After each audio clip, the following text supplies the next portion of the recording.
السلام علیکم دوستوں، کیا آپ کو معلوم ہے the connection between solar system and Quran? نہیں تو چلیے سمجھنے کی کوشش کرتے ہیں۔ یہ کہانی ہے تقریباً 4.6 بلین ایئرس اگو، جب کائنات کے خاموش گوشے میں گیس اور گرد و غبار کے دو عظیم بادل موجود تھے۔ ان بادلوں میں ہائیڈروجن، ہیلیم اور بہت سے آئونائزڈ ذرات تیر رہے تھے۔ یہ بادل آہستہ آہستہ خلا میں حرکت کر رہے تھے۔ وقت گزرنے کے ساتھ ساتھ کشش ثقل اللہ تعالیٰ کی طاقت سے ان بادلوں کو ایک دوسرے کے قریب لا رہی تھی۔ گیس اور پلازما کے ذرات گھومتے اور آپس میں ملتے جا رہے تھے اور ایک عظیم دھماکہ رونما ہونے والا تھا، جسے ہم سائنس کی لینگویج میں بگ بینگ اور اسلامک پوائنٹ آف ویو سے ہم اس کو عظیم دھماکہ کہتے ہیں۔ اور آخرکار وہ لمحہ آ ہی گیا تھا جب دونوں بادل، جسے ہم نیبولاز کہتے ہیں، آپس میں ٹکرا گئے اور اس ٹکراؤ سے بے پناہ توانائی پیدا ہوئی اور گیس اور گرد و غبار تیزی سے ایک چکر میں گھومنے لگے۔ اور یہی وہ لمحہ تھا جس نے ہمارے نظام شمسی کی بنیاد رکھی۔ اور دوستوں، یہاں پر ایک ٹکراؤ کے بعد جتنی بھی مادہ تھی وہ ایک چکر میں جمع ہونے لگی اور مرکز دباؤ اور حرارت بڑھنے لگی، یہاں تک کہ ایک چمکتا ہوا ستارہ پیدا ہوا، اور اسی ستارے کو ہم سورج کا نام دیتے ہیں۔ سورج کے گرد موجود گرد و غبار اور چٹانوں کے ذرات آپس میں ٹکراتے اور جڑ جاتے، آہستہ آہستہ یہ سیاروں میں تبدیل ہوا کرتے تھے۔ انہی سیاروں میں سے ایک ہماری زمین تھی، جو ابتدا میں بہت گرم اور پگھلی ہوئی تھی۔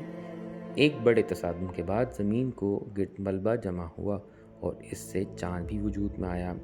وقت کے ساتھ ساتھ ہمارے سیارے اپنی اپنی جگہوں پر اپنے اپنے آربٹس پہ ریوالو کرنے لگے، جس میں یہ تمام سیارے موجود تھے اور سب سورج کے ارد گرد ریوالو کرنے لگے۔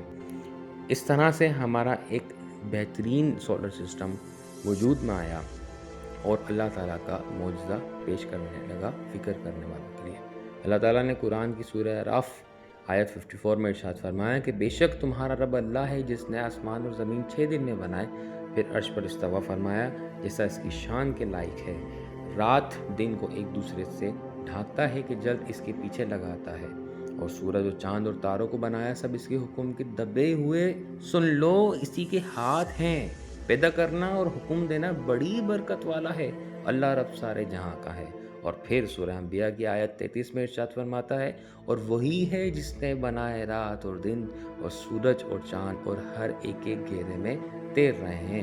اور پھر سورہ یاسین کی آیت 38 میں ارشاد فرماتا ہے، اور سورج چلتا ہے اپنے ایک ٹھہراؤ کے لیے، یہ حکم ہے زبردست علم والے کا۔ اور پھر اللہ تعالیٰ سورہ فرقان کی آیت 45 اور 46 میں ارشاد فرماتا ہے، اے محبوب، کیا تم نے اپنے رب کو نہ دیکھا؟ کیسا پھیلایا سایہ، اور اگر چاہتا تو اسے ٹھہرایا ہوا کر دیتا۔ پھر ہم نے سورج کو اس پر تبدیل کیا، پھر ہم نے آہستہ آہستہ اپنی طرف سمیٹا۔ اور سورہ یونس کی آیت 5 میں اللہ تعالیٰ ارشاد فرماتا ہے، وہی ہے جس نے سورج کو جگمگاتا بنایا اور چاند کو چمکتا اور اس کے لیے منزلیں ٹھہرائیں کہ تم برسوں کی گنتی اور حساب جانو۔ اللہ نے اسے نہ بنایا مگر حق نشانیاں مفصل بیان فرماتا ہے۔ اور آخر میں فَبِأَيِّ آلَاءِ رَبِّكُمَا تُكَذِّبَانِ۔ السلام علیکم۔